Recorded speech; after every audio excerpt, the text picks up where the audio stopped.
Bonjour à tous les membres de la famille de Dieu du monde entier qui veulent aller au royaume des cieux. Je suis Do-Hoon Peck de la tribu de Barthélemy de Nouveau-Ciel Nouvelle Terre Shincheonji, Église de Jésus, et je serai votre présentateur aujourd'hui. Bienvenue à la conférence en ligne de Nouveau-Ciel Nouvelle Terre Shincheonji intitulée Témoignages sur les paraboles et la réalité des secrets du royaume des cieux. J'espère que vous passerez un temps précieux qui vous permettra de découvrir le royaume des cieux en vérifiant la signification et la réalité des secrets du royaume des cieux à travers la parole d'aujourd'hui. Avant de commencer la conférence, nous allons prier Dieu le Père en rassemblant nos cœurs. Dieu notre Père qui est saint, plein d'amour et de grâce, nous vous remercions pour la vie que vous nous avez accordée aujourd'hui. S'il vous plaît, remplissez les enfants de la famille de la foi de Dieu d'une grande grâce et d'un grand amour, eux qui sont venus du monde entier et assistent aujourd'hui à la conférence en ligne de Nouveau-Ciel Nouvelle Terre Shincheonji, témoignages sur les paraboles et la réalité des secrets du royaume des cieux. Aidez-nous à avoir les yeux et les oreilles ouverts pendant ce temps afin de réaliser la vérité. Permettez, s'il vous plaît, à tous les membres de la famille de Dieu qui écoutent cette parole d'être ensemble pour toujours au royaume des cieux et aidez-les à devenir un en Dieu. Aujourd'hui est le temps de l'accomplissement de l'Apocalypse. Jésus accomplit la nouvelle alliance et envoie le pasteur promis, soit le président, qui a tout vu, entendu et témoigne, et toutes les prophéties sont en train de s'accomplir. Jusqu'à récemment, nous avons témoigné de tous les chapitres de l'Apocalypse et de nombreux pasteurs sont en train de signer des protocoles d'entente. Après avoir témoigné de l'Apocalypse jusqu'au chapitre 22, nous témoignons maintenant clairement des paroles du niveau introduction de la théologie révélée, c'est-à-dire des paraboles et de la réalité des secrets du royaume des cieux. Soyez avec l'instructeur qui délivrera cette parole, afin que celui qui prêche comme ceux qui écoutent reçoivent tous la grâce. Nous vous rendons grâce pour tout et nous avons prié toutes ces choses au nom de Jésus. Amen. À la suite de la dernière conférence, témoignages sur les paraboles et la réalité des secrets du royaume des cieux, aujourd'hui, nous allons vous témoigner des paroles de la leçon numéro 8 intitulée « La lumière, la lampe, l'aveugle, le sourd et l'habit de noces en parabole ». Dans 1 Thessaloniciens 5, il est dit que le jour du Seigneur vient comme un voleur dans la nuit. À quel temps cette nuit fait-elle référence? Quand est le jour et quelle est la réalité de l'aveugle et du sourd spirituel? Nous allons apprendre cela à travers la parole. Aujourd'hui, nous accueillerons l'instructeur Soo-Hyun Yu de la tribu de Barthélemy pour nous témoigner de la parole.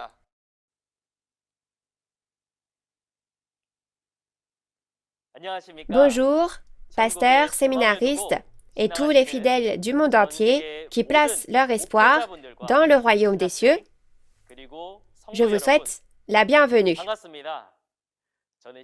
Je suis Soo-Hyun Yu, un instructeur du centre qui a appris du chef de la tribu de Barthélemy, un des 12 chefs de tribu de Nouveau-Ciel Nouvelle Terre Shincheonji, et notre chef de tribu a lui-même appris du président Manili. Bienvenue à tous les pasteurs qui sont avec nous en ce moment. J'espère sincèrement que vous recevrez beaucoup de grâce à travers la parole d'aujourd'hui. Aujourd'hui, nous allons voir à propos de la leçon numéro 8, la lumière, la lampe, l'aveugle, le sourd et l'habit de noces.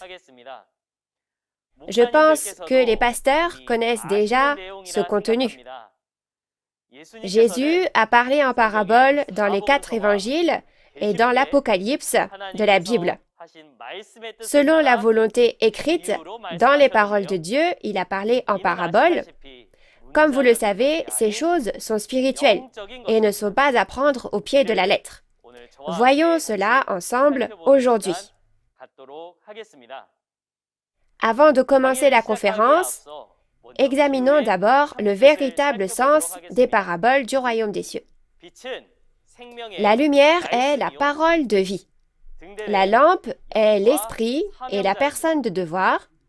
L'aveugle ou le sourd représente la personne qui ne réalise pas la parole. Concernant les vêtements et l'habit de noces, les vêtements signifient le cœur, les œuvres et la doctrine, et l'habit de noces représente les œuvres justes. Vérifions à travers la Bible pourquoi de telles réponses ont été données. Intéressons-nous d'abord à la lumière. Nous allons lire le verset concernant cette parabole. Lisons ensemble 1 Thessaloniciens 5, 1 à 6. Pour ce qui est des temps et des moments, vous n'avez pas besoin, frères, qu'on vous en écrive, car vous savez bien vous-même que le jour du Seigneur viendra comme un voleur dans la nuit. Quand les hommes diront paix et sûreté, alors une ruine soudaine les surprendra, comme les douleurs de l'enfantement surprennent la femme enceinte, et ils n'échapperont point. Mais vous, frères, vous n'êtes pas dans les ténèbres pour que ce jour vous surprenne comme un voleur. Vous êtes tous des enfants de la lumière et des enfants du jour. Nous ne sommes point de la nuit ni des ténèbres. Ne dormons donc point comme les autres, mais veillons et soyons sobres. Vous avez bien lu. Quand les paroles de 1 Thessaloniciens 5, 1 à 6 s'accompliront-elles? C'est un événement qui aura lieu le jour du Seigneur, c'est-à-dire au second avènement du Seigneur. En ce temps-là, il est dit qu'il y a deux types de personnes. Ce sont les vous et les eux. Les eux pensent être en paix et en sûreté, mais la destruction viendra soudainement sur eux et ils ne pourront pas être sauvés. Au contraire, puisque les vous ne sont pas dans les ténèbres, ils pourront être sauvés, car pour eux, Jésus ne vient pas comme un voleur. Alors, quel genre de personnes appartiennent à la lumière et peuvent recevoir Jésus? Au cours de ce temps, nous en apprendrons davantage sur la lumière spirituelle dans la Bible et sur qui appartient à cette lumière. Dans la Bible, il y a la lumière physique, mais il y a aussi la lumière spirituelle. À travers les paraboles, Dieu utilise les choses physiques de la terre pour expliquer les choses spirituelles du ciel, c'est-à-dire du royaume des cieux. Afin de comprendre la lumière spirituelle, commençons par regarder ce qu'est la lumière physique. Premièrement, le rôle de la lumière physique est d'éclairer. Lorsqu'un objet ou un espace est éclairé par la lumière, vous pouvez voir ce qu'il contient et discerner dans quel état il se trouve. Deuxièmement, la lumière signifie la vie, car elle donne la vie à toutes les créatures. Troisièmement, lorsque nous connaissons bien un certain domaine, nous disons également « je suis brillant dans ce domaine ». À ce moment-là, le mot « brillant » fait référence au fait d'avoir la connaissance, d'être érudit. Inversement, l'obscurité est l'absence de lumière, n'est-ce pas? Premièrement, les ténèbres sont obscures.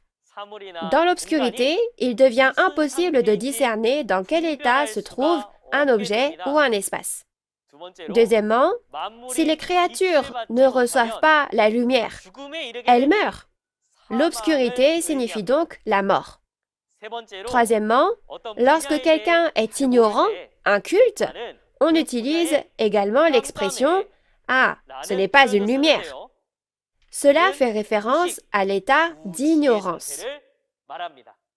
Alors, jetons un coup d'œil à ce que sont la lumière et les ténèbres spirituelles qui ont ces caractéristiques physiques. Le vrai sens de la lumière est la parole de vie. Voyons pourquoi c'est la parole de vie à travers la Bible.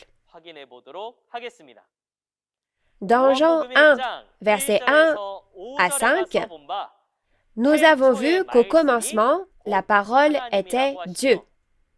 Et en elle était la vie, et cette vie était la lumière des hommes.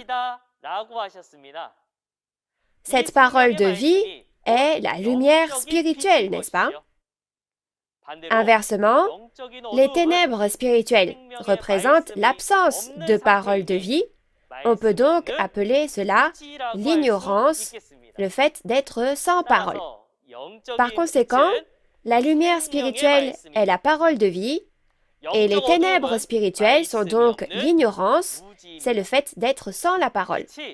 Si la lumière est la parole de vie, alors ceux qui ont la parole deviennent la lumière également.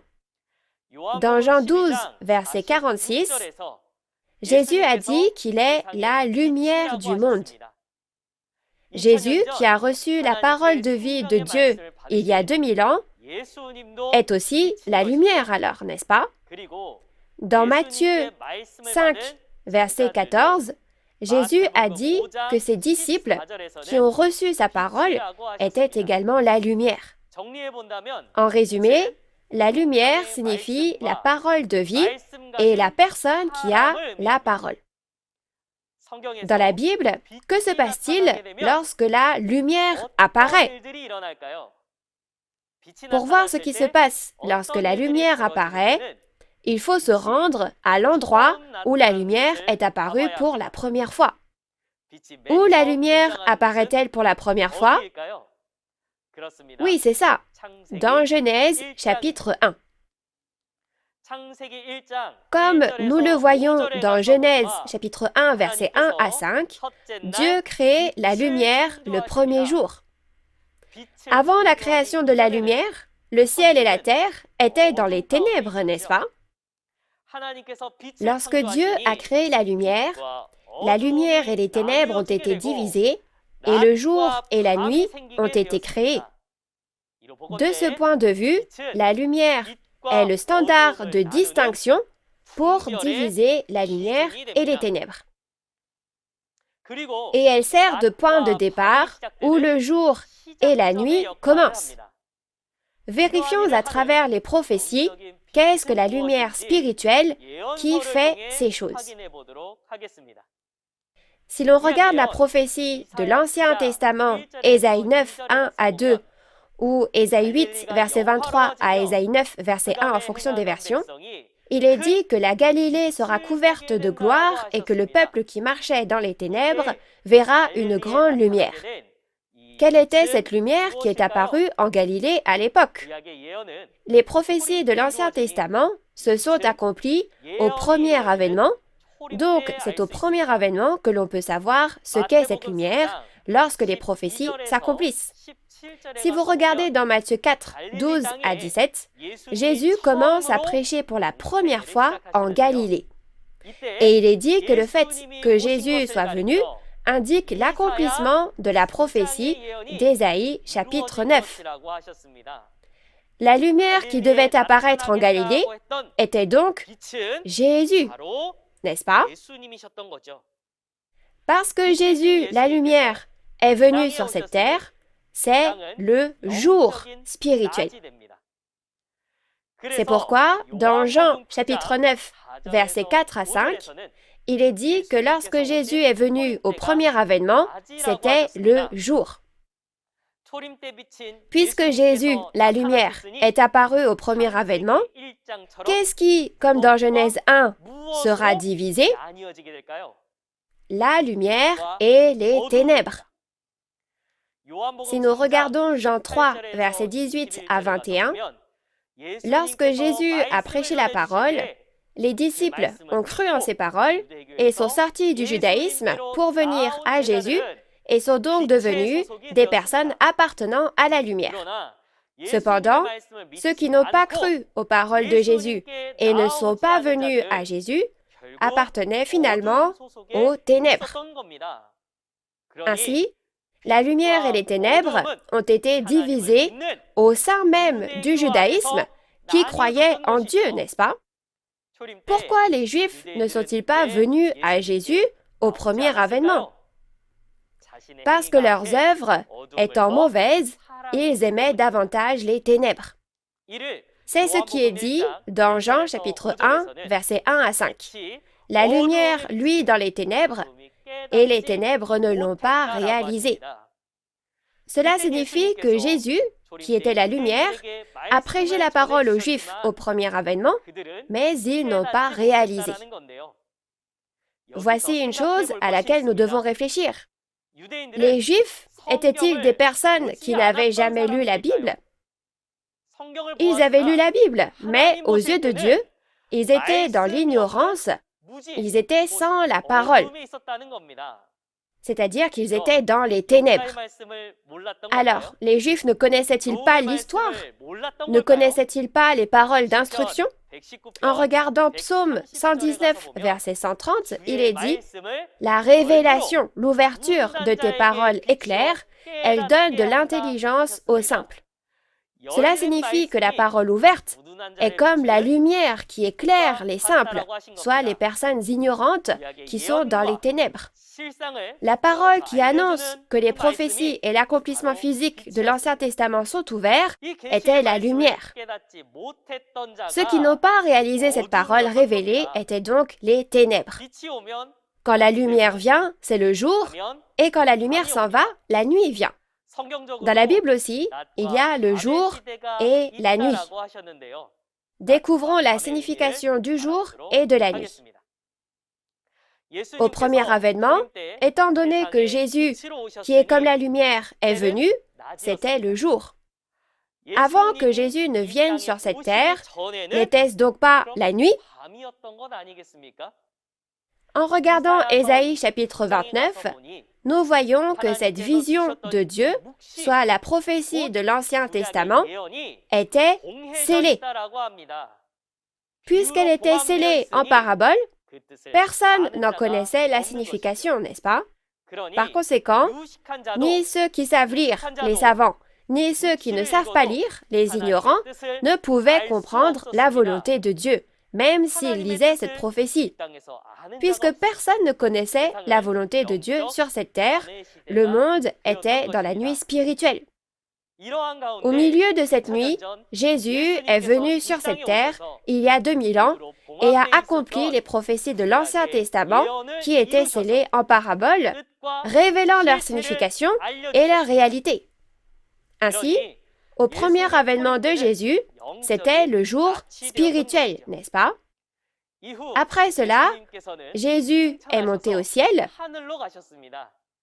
Alors cette terre est devenue la nuit spirituelle, parce que Jésus, la lumière, est parti, n'est-ce pas? De plus, si vous regardez au chapitre 5 de l'Apocalypse, il y avait un livre scellé de 7 sceaux dans la main droite de Dieu. C'est l'Apocalypse de Jean. Elle était scellée en parabole, de sorte que personne dans le ciel, sur la terre, ni sous la terre, ne pouvait connaître le contenu de ce livre. Dans ce cas, à l'ère du Nouveau Testament non plus, les hommes sur cette terre ne peuvent pas comprendre la parole de Dieu, c'est l'ère de la nuit spirituelle. À l'époque du Nouveau Testament, qui est la nuit spirituelle, qu'est-ce qui doit apparaître pour que le jour vienne? C'est la lumière, c'est-à-dire que la parole révélée et la personne qui a la parole révélée doivent apparaître. Dans Apocalypse 10, un petit livre ouvert descend du ciel sur la terre. Ce livre est scellé de 7 sceaux, puis ouvert. C'est donc la parole révélée. Jésus a choisi un pasteur et lui a fait manger cette parole révélée et lui a dit d'aller la prêcher aux hommes. L'ère du jour spirituel vient lorsque les hommes qui ne connaissaient pas les prophéties du Nouveau Testament ni leur signification entendent la parole révélée du Nouveau Testament, viennent à ce pasteur et réalisent. Si vous y réfléchissez, le fait d'entendre la parole révélée ne signifie-t-il pas qu'un pasteur qui a reçu, mangé et prêche la parole révélée est apparu, comme prophétisé dans Apocalypse 10? Ce pasteur est apparu comme promis, on peut donc l'appeler le pasteur promis. Aujourd'hui, maintenant que c'est le jour, ceux qui ont reçu la parole révélée par l'intermédiaire de ce pasteur et sont venus à la lumière seront séparés de ceux qui ne l'ont pas fait, n'est-ce pas? Les premiers sont appelés enfants de la lumière et les deuxièmes enfants des ténèbres. Revenons donc maintenant au verset sur la parabole. Dans 1 Thessaloniciens 5, versets 1 à 6, les enfants de la lumière et les enfants des ténèbres apparaissent au second avènement du Seigneur. Les enfants de la lumière sont ceux qui ont entendu la parole révélée et sont venus devant cette parole, et les enfants des ténèbres sont ceux qui, même s'ils ont la foi et donnent le culte, ne viennent pas devant la parole révélée après l'avoir écoutée. J'espère au nom du Seigneur que vous recevrez la bénédiction de devenir des enfants de la lumière en gravant dans votre cœur la parole révélée qui témoigne des prophéties du Nouveau Testament et de leur accomplissement physique. Ensuite, regardons à propos de la lampe. Lisons Apocalypse de Jean, chapitre 1, verset 20. Le mystère des 7 étoiles que tu as vues dans ma main droite et des 7 chandeliers d'or. Les 7 étoiles sont les anges des 7 églises et les 7 chandeliers sont les 7 églises. Vous avez bien lu. L'Apocalypse de Jean est une prophétie du Nouveau Testament qui relate les événements qui se produiront lors du second avènement du Seigneur. Dans Apocalypse 1, verset 20, Jésus apparaît avec 7 étoiles dans sa main droite et 7 chandeliers d'or. Afin de reconnaître le second avènement de Jésus, nous devons reconnaître ces 7 chandeliers d'or. Regardons ce que cela signifie dans la Bible. Tout d'abord, la véritable signification de la lampe en parabole est l'esprit et la personne de devoir. Vérifions cela dans la Bible.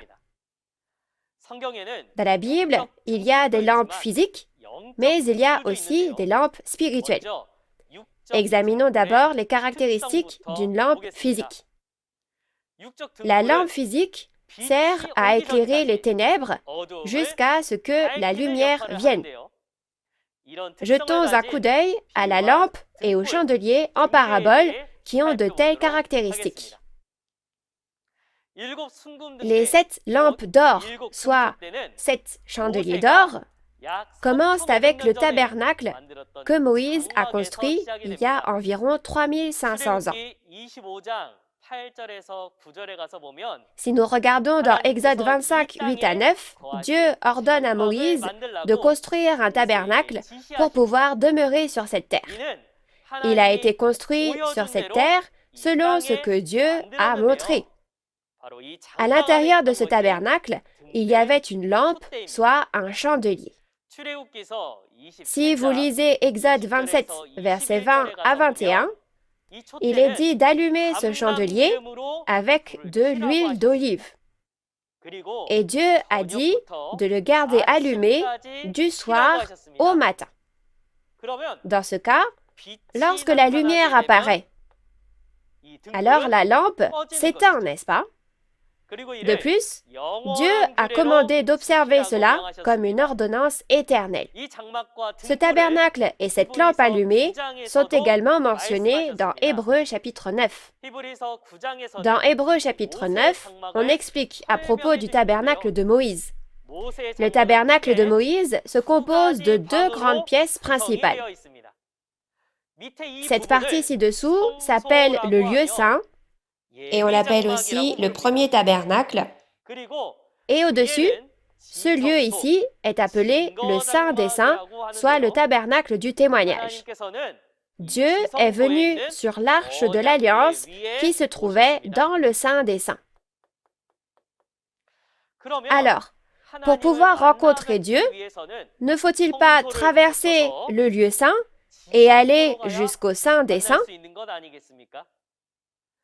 Il fallait traverser le lieu saint où se trouve la lampe allumée jusqu'à l'arche de l'Alliance pour rencontrer Dieu. Dans Hébreux 9, verset 9, ce tabernacle est qualifié de parabole. Les paraboles ont été écrites pour cacher les secrets du royaume des cieux, n'est-ce pas? Alors, quand vous regardez ce tabernacle, ne devriez-vous pas y voir le royaume des cieux?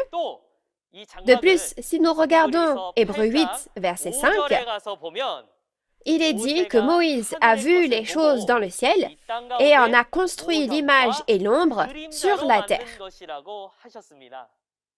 Par conséquent, il faut aller au ciel pour connaître la réalité de ce tabernacle et de la lampe allumée qui est à l'intérieur. Si nous regardons dans Apocalypse 4, versets 1 à 5, Jésus dit à l'apôtre Jean de monter dans le ciel, dans une vision, et lui montre le royaume des cieux du monde spirituel. À cette époque, l'apôtre Jean a vu l'organisation des esprits. Alors, c'est à ça que ça ressemble. Dieu est assis sur le trône, et devant le trône se trouvent 7 anges. Alors, comment appelle-t-on ces anges? Ces 7 esprits sont appelés les 7 lampes allumées, les 7 lampes ardentes. Et dans Apocalypse 5, verset 6, ces 7 esprits et 7 anges sont aussi appelés les yeux. Pourquoi utilise-t-on les expressions lampes allumées et les yeux pour ces entités? Tout comme une lampe éclaire un endroit sombre, ces 7 esprits sont appelés lampes parce qu'ils illuminent les esprits dans les ténèbres avec la parole. Tout comme les yeux voient pour le corps, ils parcourent la terre et l'inspectent pour Dieu. C'est pourquoi ils sont appelés les yeux. Ce que nous savons ici, c'est que l'Esprit entre dans les personnes pour travailler sur cette terre.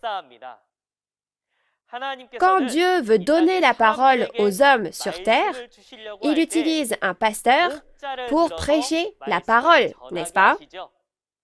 Ces 7 esprits choisissent également des personnes pour donner la parole aux hommes sur la terre. L'homme choisi est aussi appelé l'œil. Dans Ésaïe 29, verset 10, il est dit que les prophètes, les personnes avec qui les 7 esprits sont les yeux. Ainsi, la lampe, le chandelier et les yeux représentent les 7 esprits et la personne de devoir avec ces esprits. Ces 7 esprits sont entrés dans des hommes et ont travaillé à chaque époque. Alors maintenant, regardons l'œuvre de la lampe allumée au premier avènement et au second avènement. Au premier avènement, si vous regardez Jean 5, verset 35, Jésus a dit que Jean était la lampe qui brûle et qui luit pour un temps.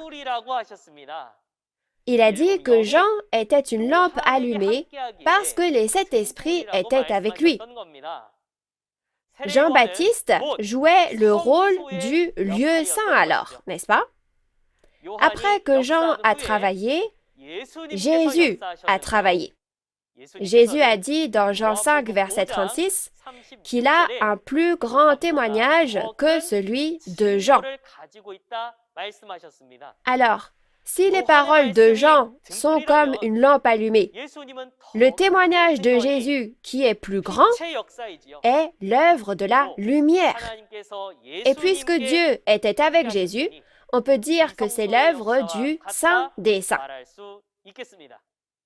Puis, après que Jean-Baptiste a fait le travail de la lampe allumée et du lieu saint, Jésus est apparu et a commencé le travail de la lumière, le travail donc du Saint des Saints. Ce que nous pouvons en déduire, c'est qu'il y a quelque chose qui doit d'abord avoir lieu pour que le travail de la lumière ait lieu. C'est l'œuvre de la lampe allumée. Jésus, qui est venu il y a 2000 ans, est monté au ciel. Et dans Jean 14, il a également promis de revenir sur cette terre. Lorsque Jésus reviendra, l'œuvre de la lumière commencera sur cette terre. Pour que l'œuvre de lumière de Jésus commence, il y a quelque chose qui doit être fait avant le second avènement, et c'est l'œuvre de la lampe allumée. Dans Apocalypse 1, verset 20, nous voyons que lorsque Jésus revient, il apparaît avec 7 étoiles dans sa main droite et 7 chandeliers d'or. Il les a appelés les messagers des 7 églises et les 7 églises.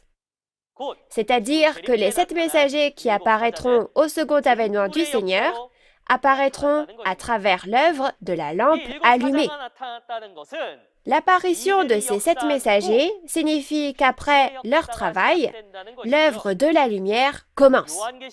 Dans Apocalypse 15, versets 2 à 5, le temple du tabernacle du témoignage est ouvert dans le ciel. En ce temps-là, le temple du tabernacle du témoignage est le Saint des Saints et l'œuvre de la lumière de Dieu.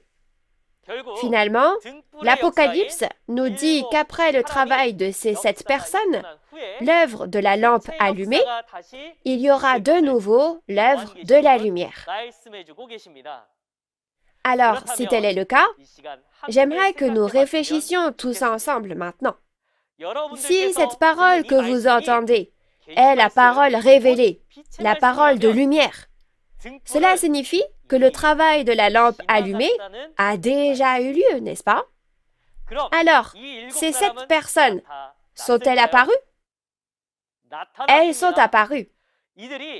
Nouveau ciel, nouvelle terre, Shincheonji, Église de Jésus, Temple du tabernacle du témoignage, peut témoigner de ce qu'elles ont fait, à quoi ressemble leur visage et quels sont leurs noms.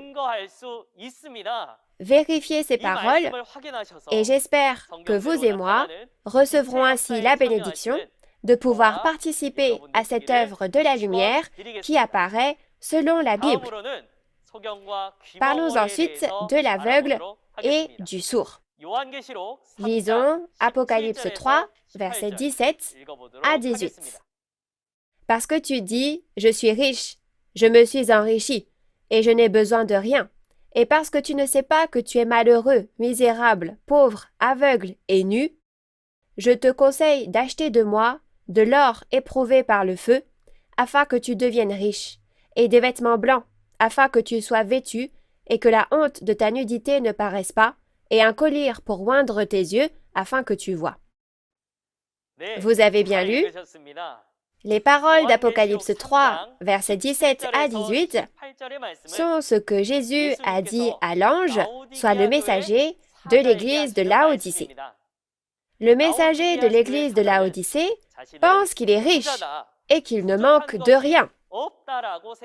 Mais Jésus pense différemment.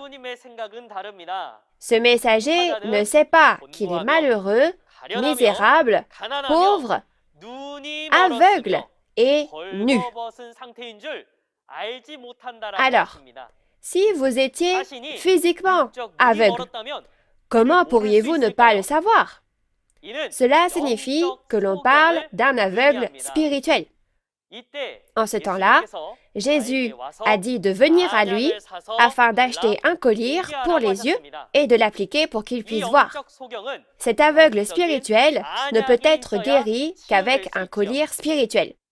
Pour comprendre cette parole, regardons ce que sont l'aveugle spirituel et le collier pour les yeux spirituel. Dans la Bible, il y a des personnes physiquement aveugles, mais il y a aussi des personnes spirituellement aveugles. Examinons d'abord les caractéristiques des aveugles physiques. Les aveugles sont ceux qui ne peuvent pas voir, et les sourds sont ceux qui n'entendent pas. Alors, qu'est-ce que l'aveugle spirituel ne peut pas voir et qu'est-ce que le sourd spirituel ne peut pas entendre? Regardons d'abord la signification spirituelle de l'aveugle et du sourd en parabole. C'est celui qui ne réalise pas la parole. Dans Ésaïe 43, verset 8, nous voyons que le peuple de Dieu a des yeux, mais est aveugle, et a des oreilles, mais est sourd. Et ce n'est pas seulement le peuple. Dans Ésaïe 42, versets 18 à 20, il est dit que même les messagers de l'Éternel, les pasteurs, sont aveugles et sourds. Alors, pourquoi est-ce arrivé? Si vous lisez Ésaïe 29, versets 9 à 11, il est dit que la vision de Dieu, la prophétie de l'Ancien Testament, est scellée. Elle est scellée en parabole, de sorte que ni ceux qui savent lire, les savants, ni ceux qui ne savent pas lire, les ignorants, ne peuvent la réaliser, même s'ils le lisent et l'entendent. Ceux qui voient la parole et l'entendent mais ne la réalisent pas sont donc spirituellement aveugles et sourds. Par conséquent, les aveugles et les sourds peuvent voir et entendre la parole mais ne la réalisent pas. Alors, quelle parole ne réalisent-ils pas? Ils peuvent lire l'histoire et l'instruction, mais les paroles de la prophétie sont scellées en paraboles, donc ils ne les réalisent pas tant qu'elles ne sont pas ouvertes, n'est-ce pas? Les aveugles et les sourds sont donc ceux qui ne réalisent pas les prophéties et leur réalité. Ces aveugles et ces sourds qui ne réalisent pas la parole, qu'enseignaient-ils alors? Dans Ésaïe 29, versets 11 à 13, nous avons vu que ceux-ci enseignaient des commandements d'hommes parce qu'ils ne pouvaient pas réaliser les paroles du livre scellé. Parce qu'ils ne connaissaient pas la volonté de Dieu, ils ont enseigné la parole de Dieu selon leurs propres pensées, en disant que cela doit signifier ceci ou cela. Dans Ésaïe 35, verset 5, Dieu a promis qu'en temps voulu, les yeux des aveugles seraient ouverts et que les oreilles des sourds seraient ouvertes. Lorsque le livre est scellé, on ne peut pas connaître la volonté de Dieu, donc on est aveugle. Ainsi, il faut que la parole révélée apparaisse pour que l'aveugle puisse ouvrir les yeux, n'est-ce pas? La parole révélée a été prêchée par Jésus lors du premier avènement, lorsque les prophéties de l'Ancien Testament se sont accomplies. Alors, qui était la réalité des aveugles et des sourds prophétisée dans l'Ancien Testament? Dans Matthieu 15, verset 14, il y a un aveugle qui conduit, soit le pasteur, et un peuple aveugle qui le suit. Ce sont les fidèles. Il est dit que les deux tombent dans la fosse, soit en enfer. Qui sont ces aveugles et pourquoi ont-ils vécu une vie de foi qui les mène en enfer? Dans Matthieu 23, verset 24, Jésus a dit aux scribes et aux pharisiens qu'ils étaient des conducteurs aveugles. Les scribes et les pharisiens dirigeaient le judaïsme et beaucoup de personnes les ont suivis. Cependant, ils menaient leur vie de foi sans connaître le véritable sens des prophéties. À cette époque, dans Matthieu 23, verset 13, Jésus a dit que les scribes et les pharisiens fermaient les portes du royaume des cieux, eux-mêmes n'y entrant pas, et n'y laissant pas non plus entrer ceux qui le voulaient. Jésus, qui était avec Dieu sur cette terre, était le royaume des cieux, n'est-ce pas? Puisqu'il n'allait pas à Jésus et ne permettait pas au peuple d'aller à Jésus non plus, bien que ce dernier le voulait, il menait une vie de foi dont l'issue était l'enfer, n'est-ce pas? À ces aveugles, Jésus a essayé d'ouvrir les yeux en témoignant de la parole révélée de l'accomplissement de l'Ancien Testament. Comme nous l'avons vu dans Jean 9, 39 à 41, Jésus a ouvert et fait connaître la parole à ceux qui venaient à lui et admettaient ne pas connaître la parole, afin qu'ils puissent voir le véritable sens et la réalité de la parole et qu'ils puissent être sauvés. Mais au contraire, ceux qui se vantaient de connaître la parole, Jésus les a jugés en révélant qu'ils étaient aveugles et qu'ils ignoraient la parole. Alors, avec quel genre de cœur devons-nous, nous aussi, écouter cette parole? Si nous ne connaissions pas cette parole, lorsque nous confesserons à Dieu et à Jésus que nous sommes aveugles, ils ouvriront nos yeux spirituels. Dans Apocalypse 3, versets 17 à 18, Jésus lui dit d'acheter un collier pour ses yeux et de l'appliquer pour qu'il puisse voir, parce qu'il est aveugle. Quel est ce collier pour les yeux? Dans Éphésiens 1, versets 17 à 18, il est dit que ce qui peut ouvrir les yeux du cœur, c'est l'esprit de révélation, c'est-à-dire la parole révélée. C'est-à-dire que le collier pour les yeux qui ouvre les yeux des aveugles spirituels est la parole révélée, n'est-ce pas? Quel genre de cœur Jésus veut-il que nous ayons en ce moment, lui qui a permis que nous recevions cette parole révélée? Dans Apocalypse 2, verset 7, il est dit que celui qui a des oreilles entende ce que l'Esprit dit aux églises. Jésus ne s'attend-il donc pas à ce que nous ouvrions nos oreilles, les portes de notre cœur, et que nous venions devant la parole révélée du Nouveau Testament? Alors, à travers cette parole révélée, j'espère que vous et moi deviendrons ceux qui ont les yeux ouverts devant Jésus. Ensuite, regardons ce qu'est l'habit de noces. Lisons tous ensemble les paroles d'Apocalypse 16, verset 15. Voici, je viens comme un voleur. Heureux celui qui veille et qui garde ses vêtements, afin qu'il ne marche pas nu et qu'on ne voit pas sa honte. Vous avez bien lu? Les paroles d'Apocalypse 16, verset 15 sont les paroles de Jésus qui nous sont adressées. Jésus a dit « Heureux », c'est-à-dire béni, celui qui garde ses vêtements. Alors, quel genre de vêtements devons-nous porter pour recevoir les bénédictions? Est-ce un uniforme de police? Est-ce une robe de mariée? Découvrons cela à travers la Bible. Dans la Bible, il y a les vêtements physiques, mais il y a aussi les vêtements en parabole. Commençons par regarder la véritable signification spirituelle de ces vêtements en parabole. Les vêtements en parabole signifient le cœur, les œuvres et la doctrine. Et l'habit de noces représente les œuvres justes. Pour comprendre cela dans le sens biblique, regardons d'abord les caractéristiques physiques des vêtements. Le vêtement est porté pour des occasions formelles telles que les réceptions de mariage. Et ils doivent être lavés avec de l'eau pour être propres et que l'on puisse les porter.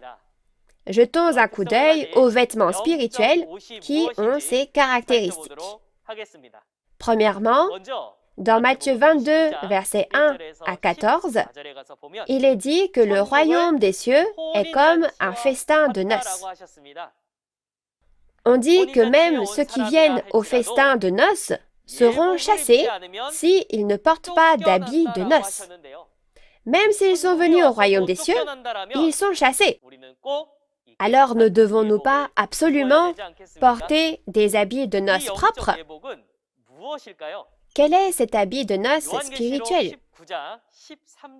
Dans Apocalypse 19, verset 13, il est dit que le vêtement teint de sang que porte Jésus est la parole de Dieu.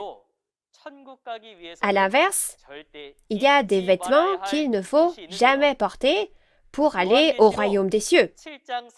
Si vous regardez dans Apocalypse 17, verset 4, il est dit que la prostituée, le pasteur de Satan, est vêtu de pourpre et d'écarlate. Cela fait référence à la doctrine de la prostituée, la fausse vérité de Satan. Nous devons porter les vêtements de Dieu, la parole de Dieu, et enlever les vêtements de Satan, la fausse vérité de Satan. Pourquoi Dieu nous a-t-il donné sa parole? Parce qu'il veut que nous agissions selon sa parole, n'est-ce pas? Selon les paroles de la Bible, faire des œuvres justes et avoir un bon cœur, c'est ça, porter l'habit de noces. Si nous regardons dans Apocalypse 19, verset 8, il est dit que le fin lin, soit l'habit de noces, ce sont les œuvres justes des saints. Lorsque nous changeons nos cœurs et nos œuvres selon la parole, nous aurons la foi pour aller au royaume des cieux, n'est-ce pas? Si vous regardez dans Apocalypse 22, versets 1 et 14, il est dit que vous ne pouvez entrer dans la ville sainte qu'en lavant votre robe avec l'eau de la vie de Dieu qui sort du trône de Jésus. Au final, il est dit que pour aller au royaume des cieux, il faut écouter cette parole et faire les œuvres justes et avoir l'attitude du cœur selon la parole. Je prie au nom du Seigneur que nous portions tous les habits de noces et devenions des personnes du royaume des cieux. Nous allons maintenant résumer les points principaux et conclure. La lumière est la parole de vie, et les ténèbres, l'ignorance, soit le fait d'être sans la parole. Les yeux, la lampe et le chandelier sont l'esprit et la personne de devoir, et les aveugles et les sourds, ceux qui peuvent voir et entendre la parole, mais ne la réalisent pas. Les vêtements signifient le cœur, les œuvres et la doctrine, et l'habit de noces symbolise les œuvres justes. Nous allons voir la conclusion de la parole d'aujourd'hui. La parole révélée ouverte est la lumière et elle est prêchée par le pasteur promis qui est venu en tant que vraie lumière. Cela nous permet de faire la distinction entre le jour et la nuit. Quand Jésus, qui était la lumière, est venu au premier avènement, c'était comme le jour et après son départ, c'était comme la nuit. Lorsque Jésus, la lumière, est parti, les paroles du Nouveau Testament ont été scellées et le monde a été plongé dans les ténèbres de l'ignorance, rempli uniquement de commandements d'hommes, soit la nuit. Aujourd'hui, comme au premier avènement, l'œuvre de la vraie lumière vient après que les 7 lampes allumées, les messagers qui préparent le chemin, sont apparus dans ce monde comme la nuit. En ce temps-là, pour ceux qui viennent à la lumière, soit devant la parole révélée ouverte du Nouveau Testament, les yeux aveugles et les oreilles sourdes s'ouvriront et ils porteront des vêtements blancs, soit l'habit de noces, pour aller au royaume des cieux. Jésus a dit qu'il vient comme un voleur dans la nuit pour les enfants des ténèbres et que la destruction s'abattra sur eux, mais qu'aux enfants de la lumière, il ne viendra pas comme un voleur dans la nuit. Alors, appartenons au jour et devenons les enfants de la lumière qui accueillent le Seigneur. Maintenant, pour finir, j'espère que nous pourrons clamer ensemble « We are one », nous sommes un, dans le sens où nous sommes un en Dieu et en Jésus. We are one. Nous sommes un. Nous sommes un. Merci d'avoir écouté jusqu'au bout. Nous allons conclure en priant tous ensemble. Dieu notre Père, rempli d'amour et de grâce, nous qui vivions notre vie de foi sans connaître la parole révélée, qui étions comme une nuit ténébreuse et comme des aveugles et des sourds, nous vous rendons grâce et gloire du fond de notre cœur pour votre grande grâce et votre amour qui nous ont guidés devant cette parole, et nous vous remercions de nous avoir rassemblés. Maintenant, puisque nous recevons les témoignages sur les prophéties du Nouveau Testament et leur accomplissement physique, et sur ce qu'est la volonté de Dieu le Père, s'il vous plaît, guidez-nous afin que nous puissions réaliser la volonté de Dieu le Père à travers cette parole et devenir un dans cette parole.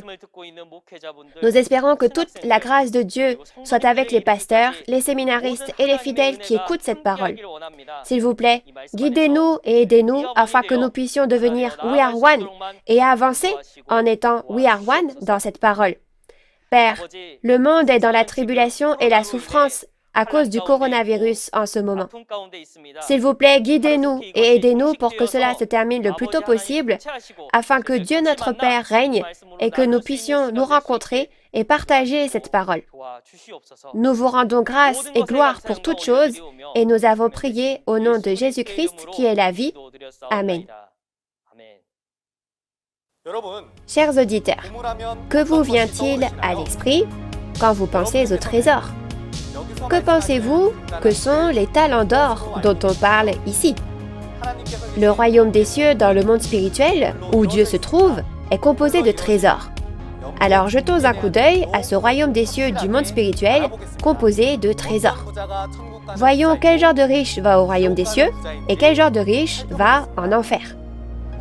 Réalisons tous les secrets du royaume des cieux. Avez-vous reçu beaucoup de grâce à travers la parole d'aujourd'hui? La prochaine fois, nous vous parlerons de la leçon numéro 9, le trésor et le riche en parabole. J'espère que vous participerez, que vous réaliserez les secrets du royaume des cieux et deviendrez des membres de la famille du royaume des cieux qui participent au royaume de Dieu. La conférence en ligne de Nouveau Ciel, Nouvelle Terre Shincheonji, témoignage sur les paraboles et la réalité des secrets du royaume des cieux, est partagée avec les croyants du monde entier via YouTube. Même si nos pays, nos origines et nos langues sont différents, nous sommes les enfants de Dieu qui espèrent aller au royaume des cieux et regardent la même parole. J'espère que vous suivrez le chemin de cette parole qui mène au royaume des cieux jusqu'au bout et atteindrez le royaume de Dieu de liberté, de paix et d'amour. En plus de la parole que vous avez entendue aujourd'hui, si vous avez d'autres questions ou demandes concernant la parole de Nouveau Ciel, Nouvelle Terre Shincheonji, veuillez nous contacter au numéro de téléphone affiché à l'écran. Nous vous guiderons en détail et avec amabilité. Enfin, nous rendons grâce et gloire à Dieu de nous avoir donné la parole aujourd'hui et nous allons clôturer ce temps en faisant la prière que le Seigneur nous a enseignée. Faisons le Notre Père ensemble.